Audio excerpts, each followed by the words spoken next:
Hello friends and welcome to Burleson. My name is Burley Johnson. Most of my friends just call me Burley. Today I want to talk to you about the early history of our great city.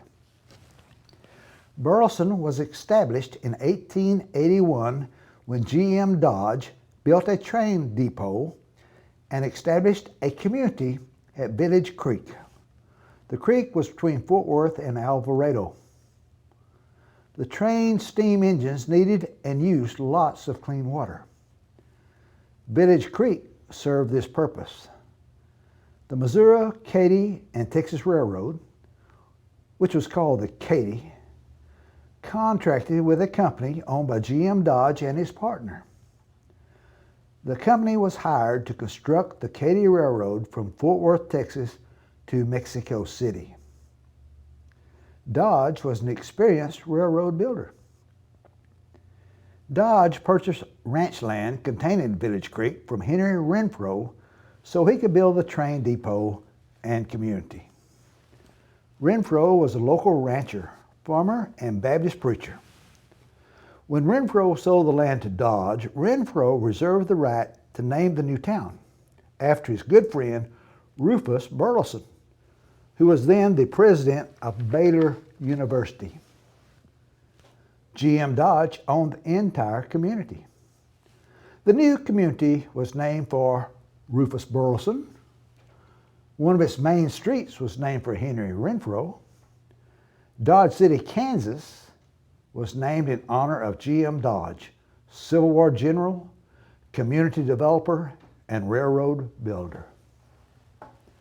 October 10, 1881 is a date considered to be Burleson's Founders Day. This is the date Dodge sold his first lot. A new community was born. Burleson was officially incorporated as a Texas town on May 21, 1912. In 1912, another big event in the future growth of Burleson happened when an electric interurban railway was built through Burleson to connect Fort Worth with Cleburne. A brick interurban depot was built for passengers and freight on the corner of Ellison and Wilson Streets in Burleson. The interurban made its last trip in 1934. More than 8 million railway tickets were sold during 22 years of operation. The depot building now serves the city as the Visitor Center and Heritage Museum. The Katy Railroad and the Interurban Railway were two separate operations. The Katy tracks are still in use. The abandoned interurban tracks, which travel down Wilson Street, are now covered with asphalt. Restored interurban car 330 now sits beside the Visitor Center. The car traveled through Burleson 3 times a day, and it may be the oldest surviving interurban rail car in Texas. The Burleson Visitor Center, Heritage Museum, and interurban car are open for visitors Wednesday through Saturday from 10 a.m. to 4 p.m. You can usually find me in the Visitor Center. My twin brother, Curly, is the motorman in the interurban car. If you have any questions about Burleson, ask any of my helpers working in the Visitor Center. I want to thank Milton Gibson, John Duke Smith, and the Burleson Heritage Foundation for assisting me with this video. Visit Old Town Burleson often, and always look for Burley and Curly.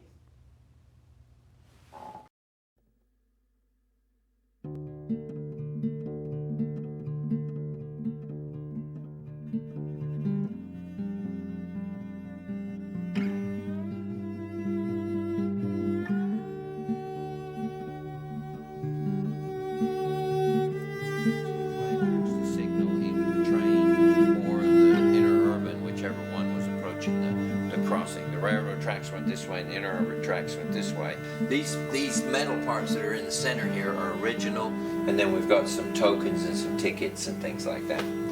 This was the lifeblood of this area.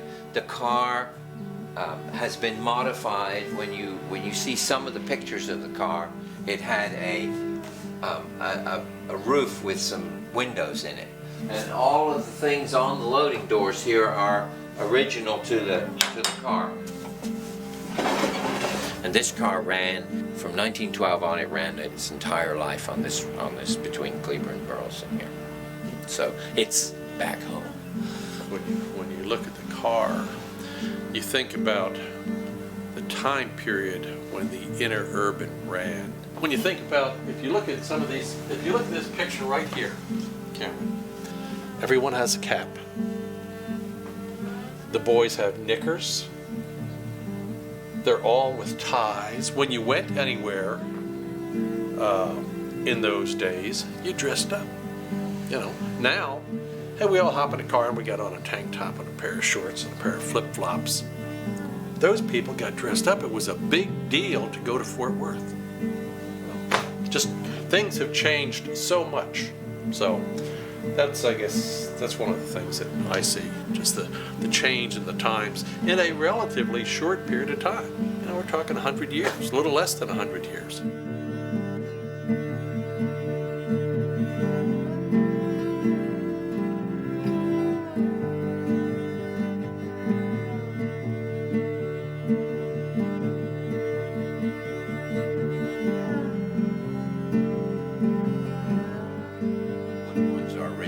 That didn't rot away, but we've replaced. So essentially we've had to make tools in order to make a lot of this stuff. That's why there's 7 or 8 of us have been working on this for about the last 7 years. So, and then we finally got it over here in place. And actually, you could do a story on the guys that work on the car. We've got Leon Sapp is he's an ex Federal Railroad director for this region, and he is very, very knowledgeable, but he only has one leg. This is Leon right here. He's only got one leg. This is me. This is Gabby. He's Gabby Gabarino. He's from New York. He's a guy that's got all the internal problems. And this is Willie. He's only got one arm. These guys are just a total inspiration, and that's what makes this car so special, is the fact that to know these guys and work with these guys for all this time. In fact, they make jokes about their deal. Leon will take his leg off and turn it around the other way and scare somebody with it.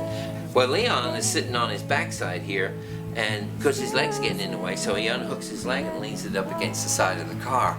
And then when people come in and see it there, they kind of freak out. You know, unless you're used to that, working around those guys like that, it gets a little freaky sometimes. But these guys are just a total inspiration. If I go home and I got a little ache and pain from working on the trolley, I say, I don't have anything wrong with me. So. These guys that I work with don't even park in handicap parking spaces. They can hammer a nail, they can do all the things on this car.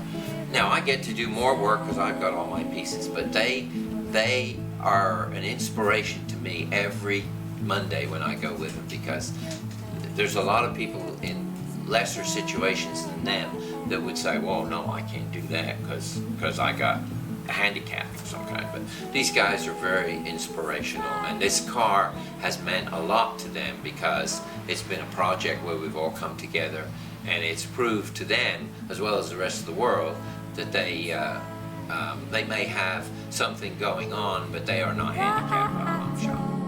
Your bones in your shelter, I am not